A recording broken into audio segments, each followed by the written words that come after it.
Hello there, it's Juliana Michaels and welcome to my channel. This video is a bit on the longer side, but I thought it made more sense to share these two cards together in one video. The backgrounds are quite similar in color and style, but they each use different products. In the first part of the video, I'm sharing how to use Distress inks with a watercolor stamping technique. And in the second part, I'm sharing how to use Distress Oxides with a stamp and smudge technique. Different products, different techniques, but since I used the same colors, they also seemed really similar to each other. As always, I encourage you to shop your stash and see if you already have something similar that you can use. However, if you're interested in any of the products I'm using, you can find the supply list with links in the description box below. When you shop through those links, you're supporting me at no extra cost to you, and I really appreciate that so very much.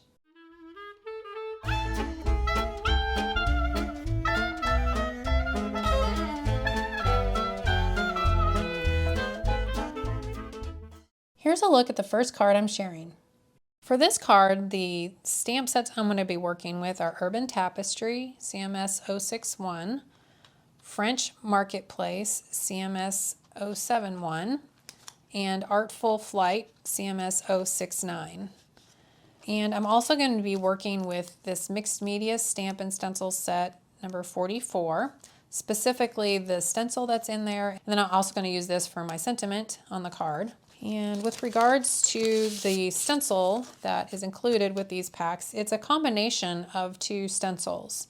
So this particular stencil is a combination of these two stencils. This is 77 and this is 74.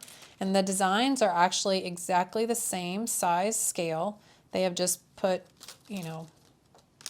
half of that stencil at the top and half of this stencil at the bottom, just to give you a little bit more flexibility and fun playing with the stencils. And so if you don't have this stamp stencil set, but you do have these stencils, then you could certainly use these, and I'll share how to do that in the video. Also wanted to share with you that for now I am storing the stamps and the stencils in the packaging that they come in. All I've done is taken some scissors and trimmed off the hang tag that's at the top to create kind of a little pocket there.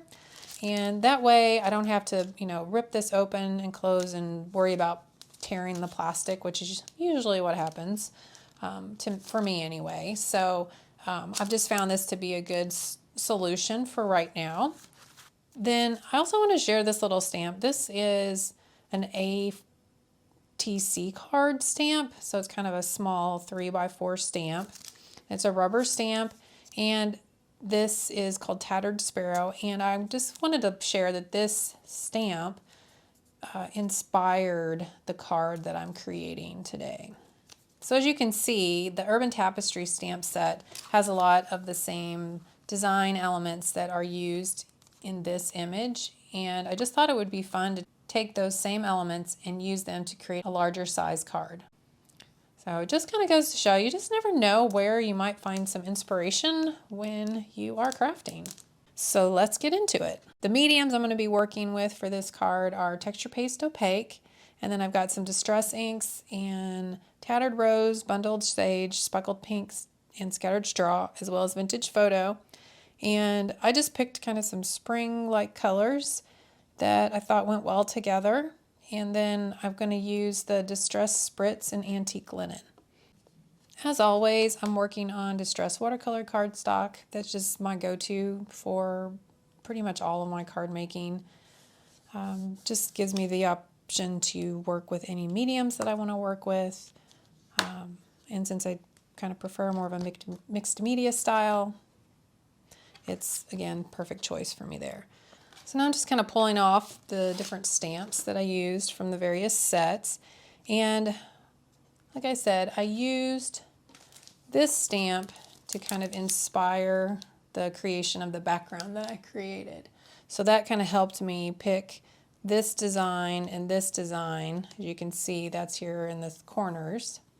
And then from there, I just added in other stamping elements to fill it in. I also used this little kind of splatter stamp as well, which looks similar to the image that's here in this stamp set.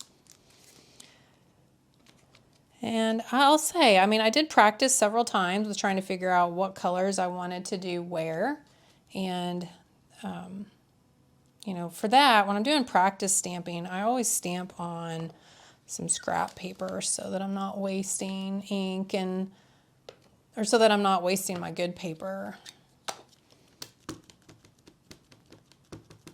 Now, if you want to have this like a real nice crisp image, you know, and you just want to do stamping, you might want to stamp with the oxide inks, but I was kind of going for a little bit more of a mixed media feel and watercolory effect. So to do that, you can stamp like that, or you can put the ink on your stamp and spritz it with some water. You can also spritz the stamp, and then stamp again, and then that'll make that ink just flow just a teeny little bit and give you just a little bit more of kind of a watercolor effect. So now I'm going to rotate that down to this lower corner. And also when I'm working on watercolor cardstock, I'm always working on the smooth side. Obviously, if you work on that textured side, you're going to get a very different look, which maybe will get, you know, add even a little bit more grunge to the effect if that's what you like. And I also always love working in some sort of stamping platform so that I can repeat stamp like this. Just gives me a lot more, I don't know, I feel a lot more flexibility and ability to fix things if I mess up as well. All right, so you can kind of let that dry for a second if you want, so you don't smudge it or anything, but again, I'm not super worried about that because of the look I'm going for here. And kind of get this lined up here where I'm thinking I want this little bit of design. So I'll stamp that there. And now I'm going to use the Tattered Rose. That first one was the Scattered Straw.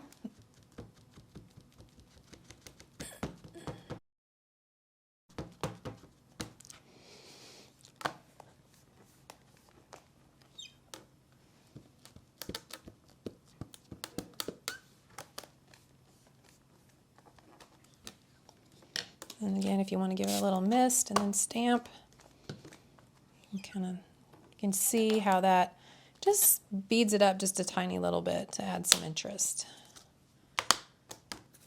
We're going to flip this around and I'm going to stamp that stamp. So what I did, so down here it was this way, and now I've rotated it, I guess, just 90 degrees to stamp up in this corner.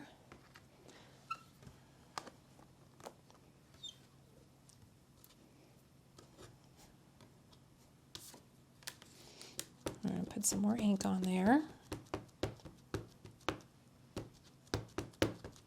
This time I'm just going to spritz the stamp. So I've inked it, now I'm going to spritz it with a little water and then stamp it, and kind of can see a little bit of the different look you get. So right away it's much more watery. So if you want to have more of the design show, you're going to want to stamp it first and then do the water part.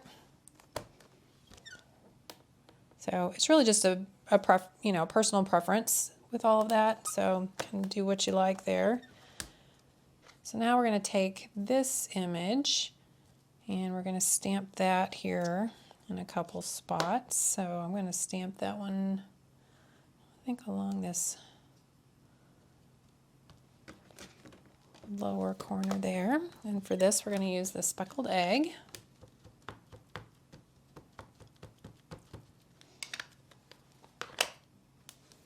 And we're just going to continue to kind of repeat that process I did before, where I stamp a couple times. You know, the Distress inks are very water-based, so they're not going to give you a bright, crisp image like the oxide inks do, because they have a little bit of a pigment ink in them. So that just changes how they stamp, but they're meant to be very water reactive, so that's kind of the whole point. So now this time I stamped it this way, and now I'm just going to move it up and kind of get the bottom part, or a little bit more of the bottom part of the stamp here up in the corner there, just to change up the design and get a little bit something different on the background.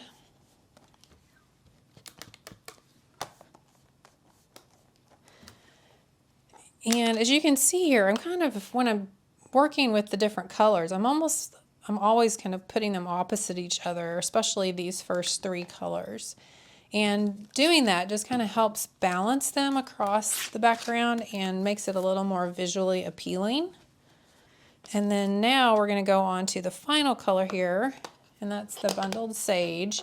And for that one, I'm going to actually start, as you'll see, I'm going to start kind of putting some color across the background a little bit with that. So I'm going to use that postmark stamp and that splatter stamp to do that. And then here we're just using, again, the bundled sage.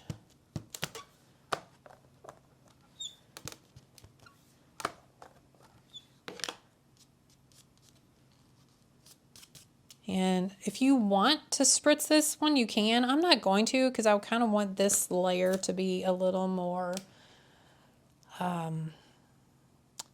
defined, but you can do it either way. Just, you know, do that spritzing of the water like I did on the other images.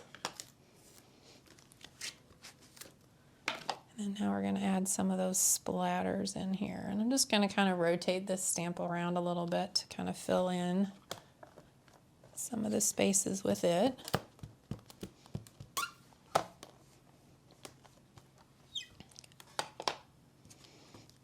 And I'm kind of using it more to fill in a little bit of some of that open area. So again, I'm kind of almost still going opposite of each other, you know, because I've got these here and now I'm going to have these here. But I'm stamping that same green color multiple times instead of just twice. So it's getting a little more green. And as you can see, now you've got green kind of across that whole area there. And, you know, if you wanted to add a little bit more here, you could. Kind of really up to you, but I'm pretty happy with how that looks right now. So now I'm going to do some stencil work on the background. I'm using the Distress Texture Paste Opaque and the stencil from that Mixed Media 44 set. And I'm really just going to create the pattern across the background. I'm just going to kind of use this as my design. So if you want, you could just place it in the center of your cardstock and then just do some here and here across the background. That will probably be the easiest way to apply it. Another way that I like to do it a lot of times is slide that stencil over so that I have design that goes all the way to the top and side, and then I will lift that up and hold it up and then apply the paste down here. So if you don't have this stencil and you're wanting to work with the two individual stencils, you kind of do that same thing. Place it up here, put your paste in through the top, lift that one off, clean it of course, and then do the same thing down here, kind of just holding up that lower part of it and apply the paste down here. Now it does get a little bit tricky, so if you want to wait and just give that paste that you did in the top a few seconds to dry, because the opaque texture paste does dry quickly, then you can do the stenciling down here and not worry about getting your fingers in that that you did on the upper corner there. So I'm just going to use a palette knife to get some of the paste onto the back side of the palette knife.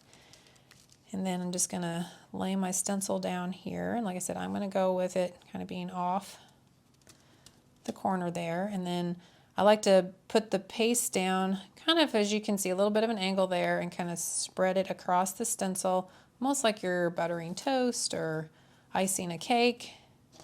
And I'm just going to get that design kind of filled in with the paste. But I'm not looking for perfectly filling in the entire image, so it's quite fine if I don't get every little bit of it. And then you can kind of scrape off some of that excess. And now if you do notice, because sometimes the opaque paste will kind of activate the ink underneath. If you do notice that your paste is not white anymore, then you might not want to put that back in the jar. So just kind of keep that in mind. I'm going to get a little more paste on my palette knife. So I'm ready for the lower corner here. And so then you're just going to carefully kind of peel that up. And like I said, you can let this sit and dry for a few minutes, or you can use your heat tool and speed up the drying if you like, if you're worried about getting your fingers in it. Or you can just be brave and do what I'm going to do and kind of do the best you can to kind of hold it up with your fingers and apply the paste through it there. So there's lots of options, and I kind of find once you get the paste started, it kind of helps hold the stencil in place a little bit so it doesn't slide around on you too much. Get that paste down here. A little bit more up there. And I'll just peel that off carefully.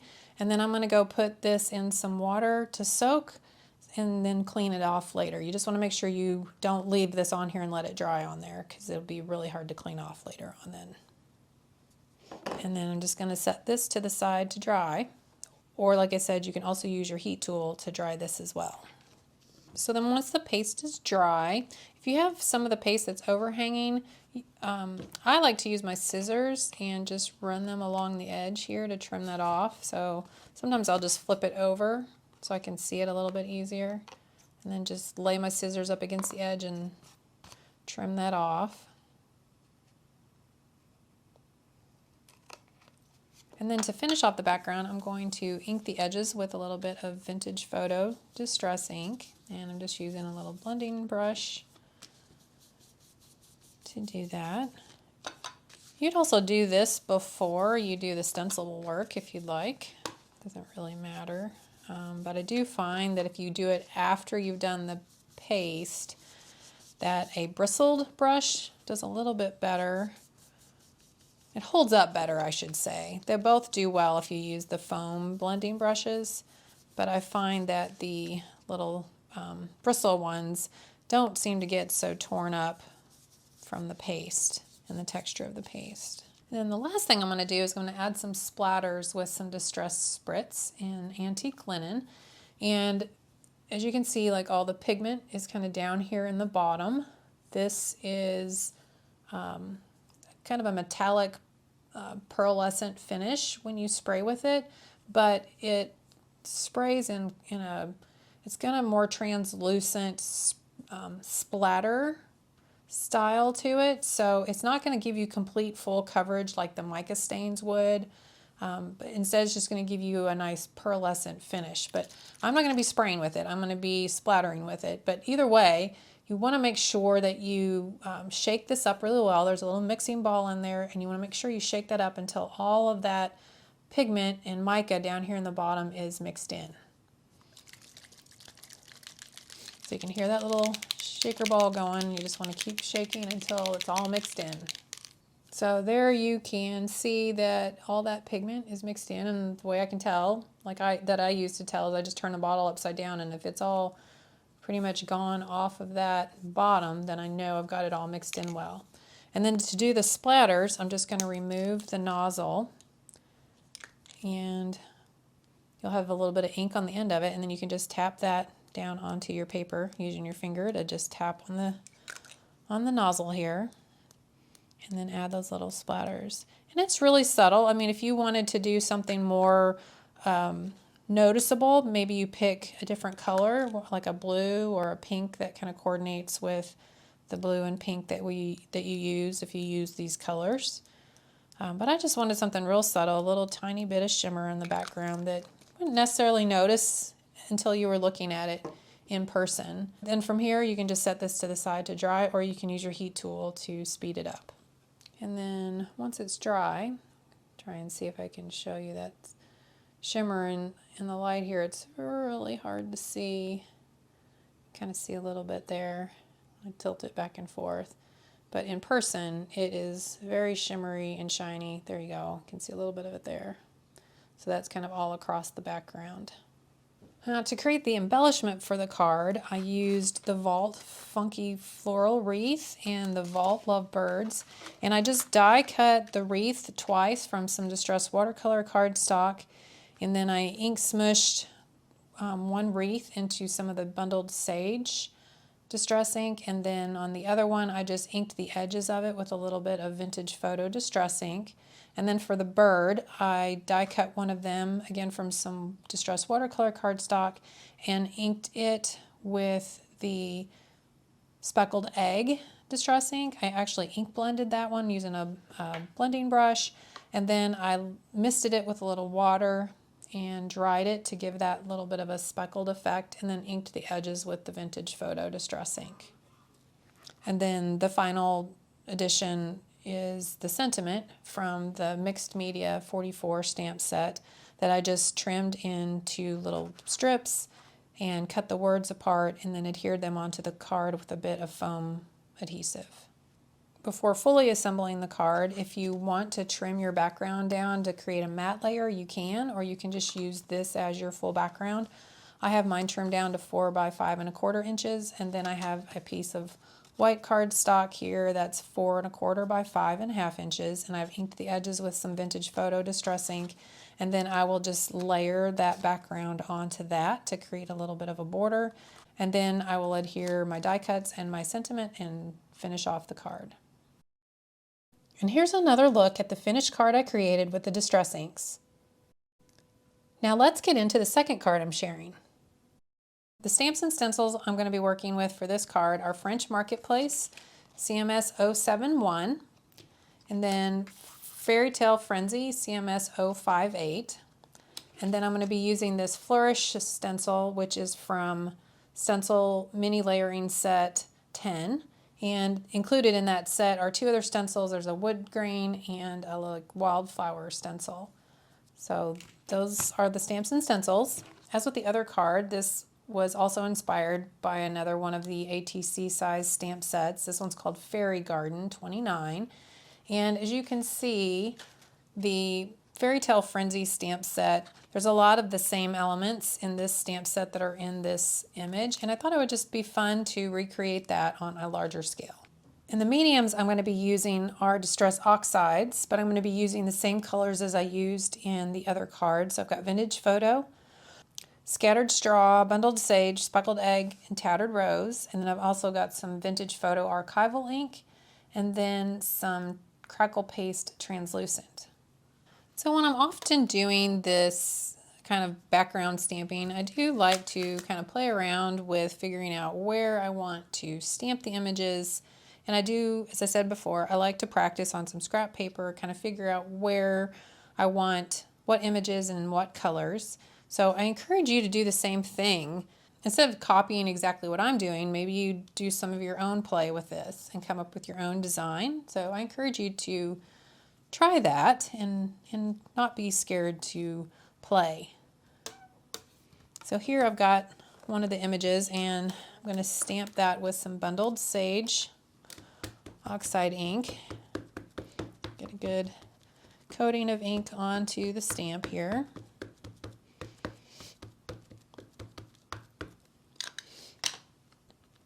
And I'm going to stamp that over onto my paper. And I think I would like maybe just a little bit more coverage. So you can stamp that again if you want, or you can leave it as is. As always, I'm working on the Distress watercolor cardstock, and I'm on the smooth side. And now I want to do a little bit of the stamp and smudge technique that I love so much.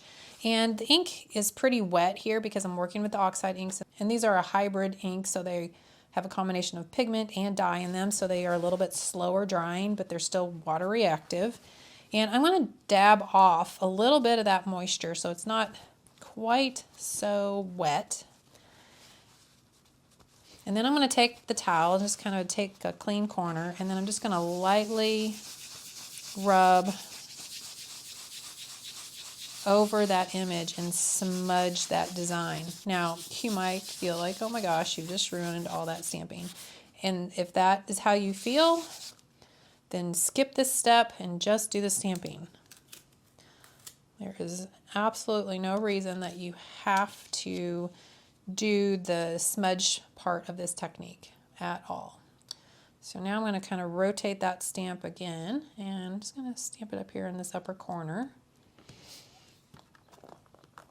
And just repeat that same process. Apply some more of that oxide ink.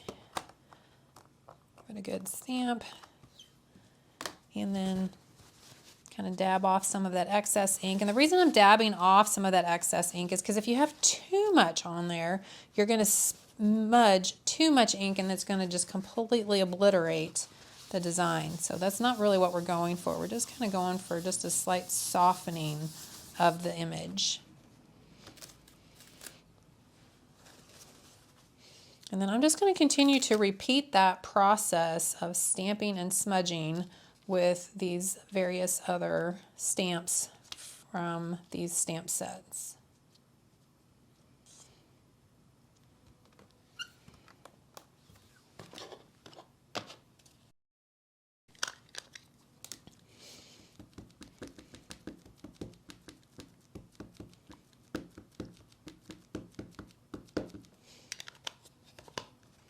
Here I'm stamping with Tattered Rose. Ooh, and if that happens,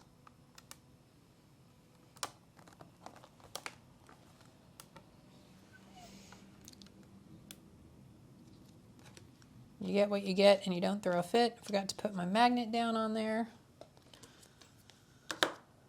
So again, take the paper towel. If there's any areas, like if you kind of look back and can see like a lot of ink that's really wet, then, you know, dab off some of that. But if it's not too bad, then just lightly, I'm not pushing down, I'm just very lightly rubbing over the edge of that to soften that design and kind of smudge that ink. And then we're going to slide that down and repeat. Do a little bit of that stamping up here in this corner.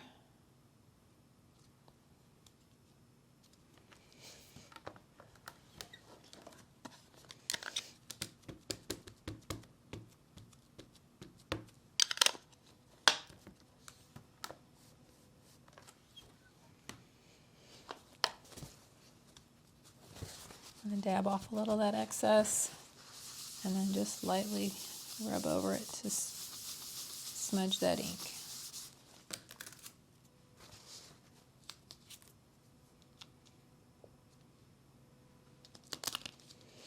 And then here I'm going to use two different stamps to stamp that blue ink. So I've got that crown image and then this label image here. And I'll kind of put that down here in this lower corner. And then if you have these older stamp sets that are still available, you notice that they don't have the image on the back side, so it's a little bit harder sometimes to line up and make sure things are straight. So a lot of times I try to remember to use the grids on my stamping platform to line up with the actual art and make sure I've got things straight as I can get them. So now we're going to use the speckled egg.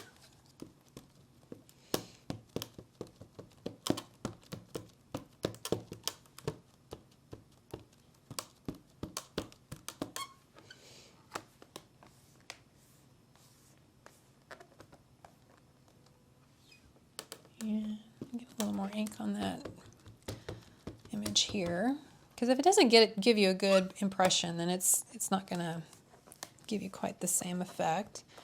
So again, another reason I love a stamping platform. And then we can just take that ink and give it a little smudge. And then I'm going to add a little bit more blue up into this corner. So I'm going to take this stamp and just move it up to that upper part there.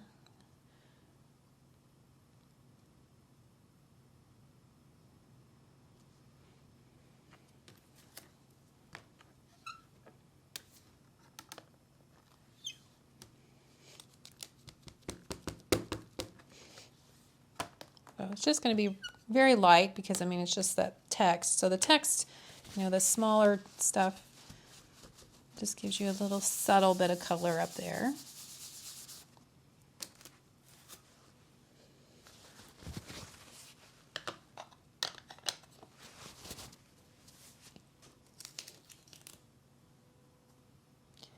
And then now we're going to take that butterfly image and I'm going to stamp that across this corner here.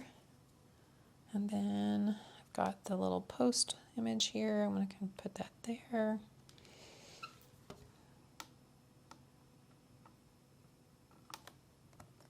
Let's see where we are. Just want to make sure, that's the kind of the one part that's a little bit hard, is you can't tell, like I can't see like where exactly that butterfly is here. I want to make sure that it's in a good spot where it's going to kind of show up on my design. So now we're going to use the scattered straw.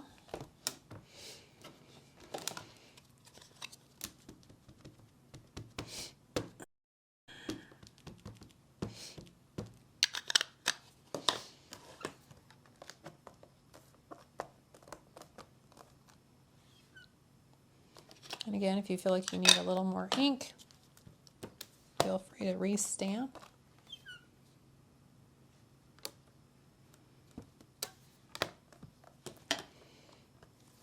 And then again, take that paper towel, dab a little bit of that excess off if there's some areas, especially you're going to get that in like areas that are more larger, solid areas. You're going to get more ink on those. And just lightly.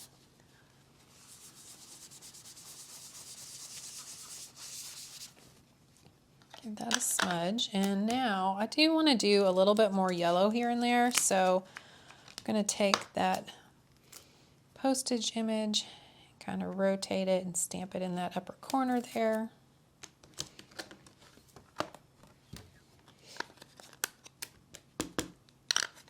And again, by doing this, the colors kind of here and here, and kind of going a little bit opposite of each other, you kind of help spread that color across the design, but that also keeps your eye moving across the design. It makes it a little more interesting, but also helps it stay a little more balanced.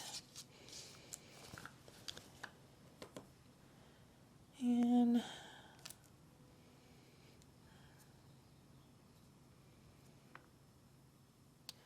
I'm going to throw in one more stamp that is from the Urban Tapestry set. I just want to add a little bit of some splatters with this stamp here. So I'm going to use that to stamp a little bit of some yellow splatter kind of in this area and then this area here.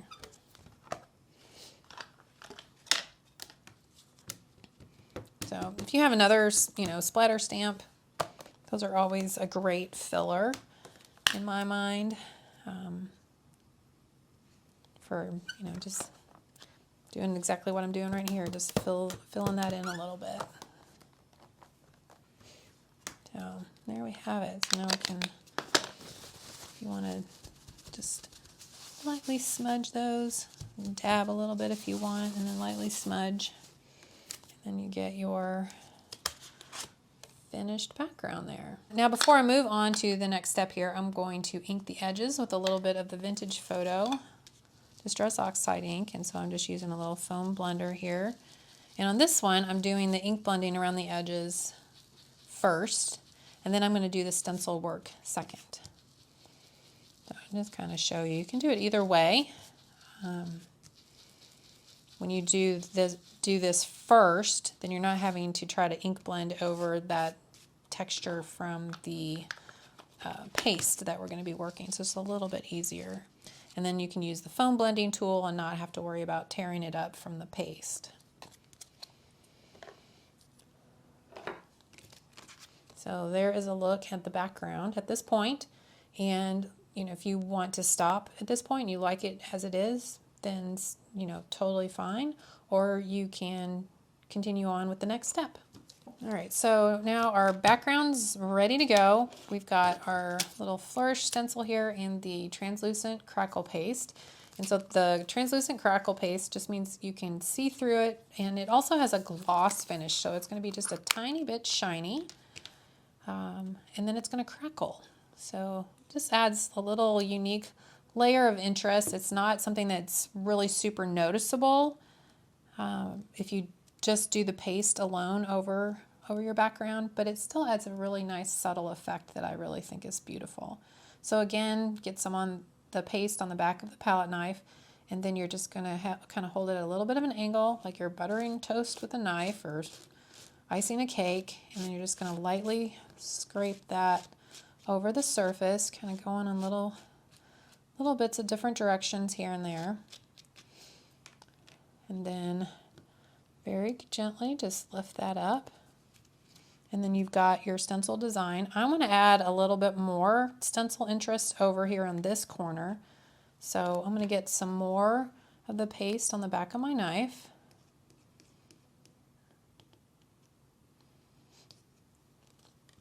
I'm going to kind of use my fingers to help hold this up. Now, if that's something that just is a little too complicated for you, no worries.